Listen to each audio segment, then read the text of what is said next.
Peace TV presents. আসসালামু আলাইকুম। ওয়ালাইকুম আসসালাম ওয়া রাহমাতুল্লাহি ওয়া আমার বারাকাতুহু। প্রশ্নটা হলো যে নারী সৃষ্টি হয়েছে পুরুষের পাঁজরের অস্থি থেকে, এটাকে একটু ব্যাখ্যা করবেন? বোন, আপনি প্রশ্ন করলেন একটা হাদিস নিয়ে। এটা সহিহ হাদিস, আছে সহিহ বুখারীতে 4 নম্বর খণ্ড, অধ্যায় নবী রাসূলদের গল্প, 3331 নম্বর হাদিস। নবীজি বলেছেন যে নারী সৃষ্টি হয়েছে পাঁজর থেকে, আর পাঁজরের সবচেয়ে জটিল হলো এর উপরের অংশ। আপনি যদি এই অংশে একটু জোরে চাপ দেন, এটা ভেঙে যাবে। সেজন্য আমাদের নবীজি বলেছেন যে স্ত্রীর সাথে ব্যবহারের সময় সহনশীল হতে হবে। আরেকটা হাদিসে বলা হয়েছে যে বিবি হাওয়া সৃষ্টি হয়েছেন আদমের পাঁজর থেকে। আল্লাহ দুজনকে শান্তিতে রাখুন, এরকম হাদিসের ভিত্তিতে বলা হয়। এখন এই হাদিসের অর্থটা কি? বোন, হাদিসের একটা অংশ বললেন, পুরো হাদিসটা হচ্ছে যে নারী সৃষ্টি হয়েছে পুরুষের পাঁজর থেকে, আর পাঁজরের সবচেয়ে জটিল হলো এর উপরের অংশ। এখানে একটু জোরে চাপ দিলেই পাঁজরটা ভেঙে যাবে। সেজন্য আপনারা স্ত্রীদের প্রতি দয়া এবং সহানুভূতি দেখাবেন, তাহলে তার সাথে ভালো ব্যবহার করবেন, সদয় ব্যবহার করবেন। পুরো হাদিসটা বলছে স্ত্রীর সাথে ভালো ব্যবহার করো। এখন আমাদের নবীজি কেন এই কথা বলেছেন যে নারী সৃষ্টি হয়েছে পাঁজর থেকে, আর সবচেয়ে জটিল হলো পাঁজরের উপরের অংশ? অনেক মানুষ মনে করে যে এটা একটা নেগেটিভ হাদিস, নারীদের ছোট করা হয়েছে, নারীদের বানানো হয়েছে পাঁজরের জটিল অংশ থেকে, তার মানে কি মেয়েরা খুব জটিল? এই কথাটা অনেকের জন্য সমস্যা হয়ে যায়। এখন এই হাদিসের অর্থটা কি? আমি একজন মেডিকেল ডাক্তার, আমি জানি যে এই পাঁজর মানুষের শরীরের গুরুত্বপূর্ণ অংশ। পাঁজরের হাড় আমাদের ফুসফুসকে ঢেকে রেখে রক্ষা করে, আর পাঁজরের বাঁকা হাড়ের কারণে এটা সম্ভব। হাড়গুলো সমান হলে এটা সম্ভব হতো না। পাঁজরের হাড়গুলো বাঁকা খাঁচার মতো কাজ করে, বর্মের মতো কাজ করে, আর পাঁজরের এই বাঁকা হাড়ের কারণে এটা রক্ষা করে হার্টকে, তারপর রক্ষা করে ফুসফুসকে। পাঁজরের হাড় বেশ নমনীয়, অনেক ফ্লেক্সিবল। আমাদের শরীরে ধাক্কা লাগলে পাঁজর সেটা সামলায়। পাঁজরের হাড়গুলো যেহেতু বাঁকানো, সেজন্য এটা সম্ভব।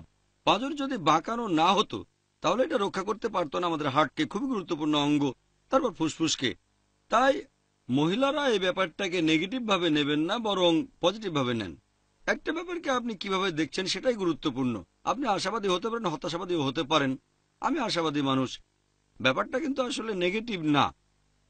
আপনি নারীদের অধিকারের ব্যাপারে সচেতন থাকবেন। কেন? যেমন ধরেন, আপনাদের একটা উদাহরণ দিচ্ছি। আল্লাহ সুবহানাহু ওয়া তাআলা নারী জাতিকে দিয়েছেন স্নেহ আর ভালোবাসার ক্ষমতা। মা হিসেবে মহিলাদের যেরকম স্নেহ ভালোবাসার ক্ষমতা আছে, সেটা বাবার মধ্যে নেই। সেজন্য মায়ের প্রতি সম্মান বাবার সম্মানের 3 গুণ বেশি। এখন যেহেতু মহিলাদের মধ্যে এই ইমোশনাল অনুভূতিটা রয়েছে, যাতে করে সে একজন ভালো মা হতে পারে। কিছু নেগেটিভ দিকও আছে। নেগেটিভ দিকটা হচ্ছে যেহেতু সে ইমোশনাল, বেশি আবেগপ্রবণ, তাই তার হিস্টেরিক্যাল হওয়ার সম্ভাবনাটাও অনেক বেশি, পুরুষদের সম্ভাবনা কম। এখানে পজিটিভ আছে, নেগেটিভও আছে, তবে নেগেটিভের চেয়ে পজিটিভ বেশি। পজিটিভ হচ্ছে সে একজন ভালো মা হতে পারবে, সন্তানের যত্ন নিতে পারবে। নেগেটিভ দিক হচ্ছে হিস্টেরিয়া হতে পারে, এমন না যে সব মহিলা হিস্টেরিক্যাল।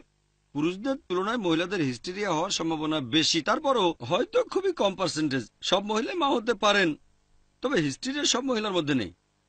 এখানেও একই ব্যাপার, যেহেতু আমাদের পাঁজরের হাড় বাঁকানো, তাই উপকারিতা বেশি। নেগেটিভ দিক হলো হাড়টাকে সোজা করতে গেলেই ভেঙে যাবে। এখন মহিলাদের তুলনা করা হয়েছে পাঁজরের সাথে। পজিটিভ হচ্ছে সে ভালো মা হতে পারে, যত্ন নিতে পারে, হতে পারে মহসেনা, পবিত্রকরণ বলছে।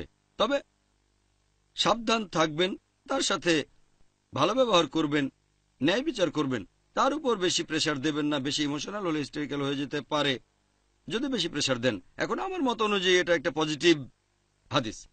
তবে কিছু কিছু বিশেষজ্ঞ আর অমুসলিম অনেকেই এই হাদিসটা বিকৃত করে তুলে ধরে, ইসলামের নিন্দা করে, আর মুসলিম মহিলাদের অনেকে মনে করে ও হ্যাঁ তাই তো, এখন কি করব। এভাবে তারা আবারও হিস্টেরিক্যাল হয়ে যায়। পজিটিভ নেগেটিভ দুটোই আছে। দেখবেন পজিটিভটা, আমার মতে এটা পজিটিভ হাদিস। এটা মহিলাদের জন্য সম্মান যে তাদেরকে পাঁজরের হাড়ের সাথে তুলনা করা হয়েছে। এই পাঁজর শরীরের গুরুত্বপূর্ণ অংশগুলোকে রক্ষা করে, বিভিন্ন গুরুত্বপূর্ণ অঙ্গ, যেমন হার্ট। নারী হলো মহসেনা, শয়তানের বিরুদ্ধে দুর্গ, এটা কোরআনে অনেকবার বলা হয়েছে।